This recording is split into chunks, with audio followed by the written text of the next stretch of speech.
All right, guys. So yesterday we talked about the Industrial Revolution. So today we are going to talk about the Texas acquisition. So if you remember, we haven't bought Texas yet.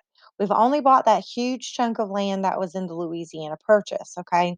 So first we are going to read a passage about trouble in Texas. So I need you to pull that document up. Here we go. All right, and this is 3 pages long, so I'm going to go ahead and read it to you. I'm going to put it in present mode so you can see it a little bit better. All right, so this orange piece right here is the Texas area right now. Okay, remember, none of the states have really been developed past the East Coast. Okay, so all of this still has to be broken into the 50 states that we have today, and it hasn't happened yet. Okay. All right, so moving to Texas. In the 1820s, Stephen Austin, an American businessman, wanted to begin a project to settle people from the United States in Texas. At that time, Texas was part of Mexico and was in need of more settlers to build up farms, towns, and ranches. By 1832, so many Americans had moved into Texas that in some areas they outnumbered Mexican settlers, building tension. As more American settlers came to Texas, tension grew between these settlers and the Mexican government. For one, Americans often brought slaves with them, even though slavery was illegal in Mexico. So, right now, Mexico owns Texas, and all of these American settlers are bringing slaves to Mexico, and that's against their laws. Okay. So, Mexico is not happy with all these settlers coming onto their land and breaking the laws. In addition, Americans refused to convert to the Catholic religion, the main religion in Mexico. Over time, Americans demanded more say in the Mexican government. Fearing a rebellion, the Mexican government passed a law in 1830 forbidding any more Americans to settle in Mexico. In 1835, Texas settlers decided to fight for their independence from Mexico and formed an army. On March 2nd, 1836, the Texans formed the Republic of Texas and declared their independence from Mexico. The Alamo. Antonio Lopez de Santa Anna, the president of Mexico, was furious to hear of the rebellion. He sent thousands of Mexican soldiers to San Antonio, where 184 Texan rebels had set up inside a building called the Alamo. The rebels were greatly outnumbered by the Mexicans, and almost all of the Texans were killed in a 13-day battle. The Texans had been defeated, but were not ready to give up yet, not backing down.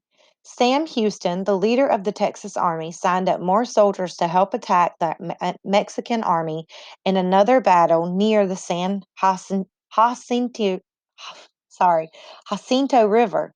Before the battle, Houston encouraged his soldiers to remember the Alamo and those who had already died for their cause. This time, they were successful and defeated the Mexicans and even captured their president, Santa Anna. In exchange for his freedom, Santa Anna agreed to give Texas its independence.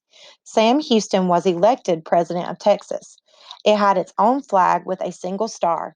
Today, we refer to Texas as the Lone Star State. Although Texas was now an independent country, it faced many challenges. Manifest destiny. As a new country, Texas had little money to support itself.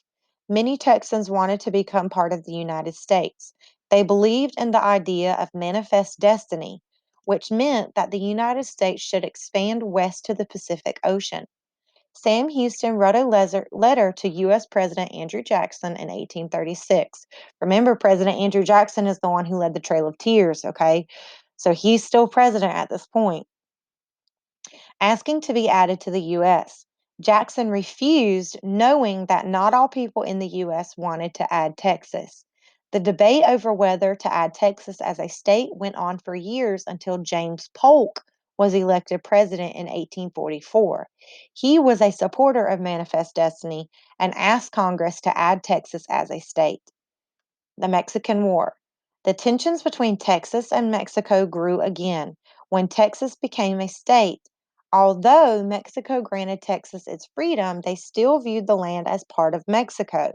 They also didn't agree on the Texas Mexico border. To prepare for a possible war, President Polk sent troops to Texas to help defend the border.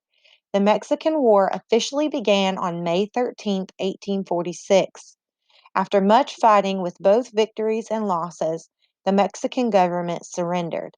As part of the peace treaty in 1847, the U.S. agreed to pay $15 million for Texas and Mexico's northern territory.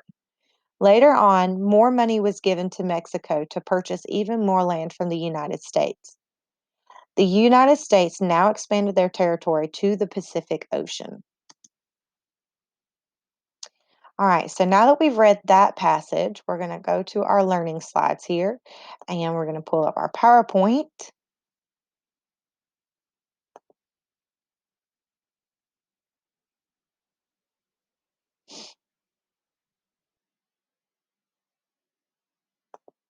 Okay, so looking at our PowerPoint, we know that this orange part is part of the Mexican American War. We fought for Texas fought for their freedom, and then eventually, when James Polk became president, he um, purchased it for $15 million to get it added to the United States. So now we need to be able to explain what the Manifest Destiny was and how it led to the conflict in Texas. So this is the Texas land here. Okay, we own all of this so far. Manifest Destiny was the belief that the United States should expand all the way west to the Pacific Ocean. Okay, so once we purchased this part, we were able to expand all the way to the Pacific Ocean, which was awesome. Okay, so those are your slides, pretty simple. And then for your independent practice, you are going to complete this learning slides here. So you're going to use your reading passage. So in the 1820s, blank, an American businessman. So who was that? Okay, and then you're going to fill in the blanks based off of what you read in that passage, and then you're going to complete the journal question and then make sure you share it with me.